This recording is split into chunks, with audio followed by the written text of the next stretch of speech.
gotta give myself a round of applause because this is the last movie of Bruce Willis that I ever have to review, at least this year. Hey guys, what's up? It's me, Anthony, here to give you guys another movie review, and this is the last Bruce Willis film of the year.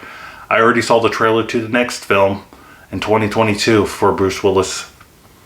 I'm not looking forward to it. But here it is, my review for Fortress. A son visits his estranged father who lives on an excluded retirement home to ask him for financial support when a group of mercenaries infiltrate the retirement facility, exposing the place's true identity. I just want to get this over with.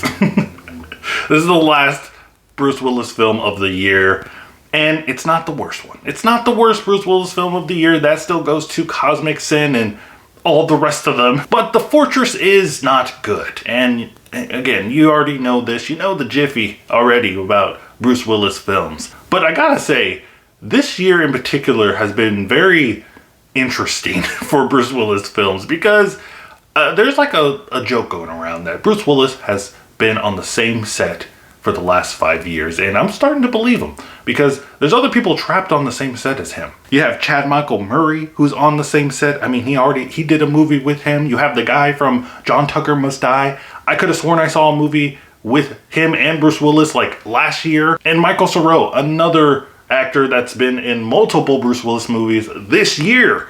So I don't know what kind of curse, what kind of contract these guys are signing that they have to be on the same set. You now have to live with Bruce Willis for 24/7 or something. But it's crazy. It's crazy. I don't understand the trailer for the next Bruce Willis film in 2022. It looks the goddamn same. It looks like he's on the same set. They just walked, a mile off of set and they said, okay, this is our new location for the movie. But let's talk about The Fortress. Let's get into this. Let's talk about the plot. Let's dissect the characters. Let's do all that stuff. I'm not going to do that. But we have Bruce Willis as like a, grumpy old man. I mean, what a shocker, But I was surprised because Bruce Willis was actually standing up. He was actually talking. There was a point in this film where he was actually smiling. Like 2 points I saw him, he smiled. I was like, okay, we're gonna get some like action out of Bruce Willis. But no, again, it's another Bruce Willis film in 2021 where he just sits in a chair. I swear the last 4 movies I saw with Bruce Willis, he just sits in a chair for half the film. And that's what happens in this one. We also have this side story where Michael Cera plays like a very happy-go-lucky, hyperactive, like former soldier, I think. They didn't really explain it. I think he's a current soldier. I don't know. He's a good dude, and he's like counting how many kills he's getting. He plays a really weird character, but I gotta give it to him because he has range. Because in the last film that he was with Bruce Willis, he played like a villain, and I thought he was like the best character in that film. And in this one, he's not the best character in the film, but he's showing his range that he could play a villain and a stupid sidekick dude. So props to him. We also have a romantic love thing in here with Bruce Willis's kid, the guy that played from John Tucker Must Die. I'm sorry, I can't pronounce his last name, so I'm not going to even just say it.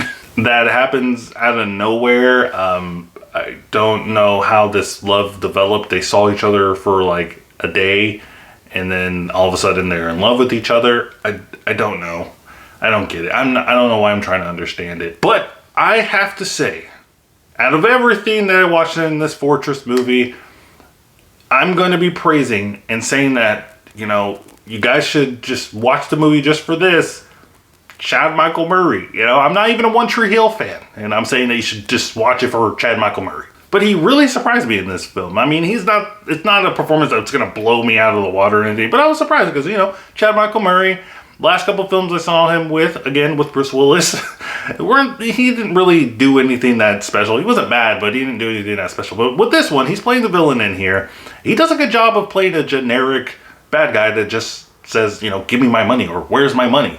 He does a really good job at that. And the rest of the film is just what you expect from these kind of films. Bruce Willis is a military guy and his son's not a military guy, and they have an strange relationship and they come together. This whole bad guy situation brings them closer together, and then, why not his son gets some action on the side, that kind of thing.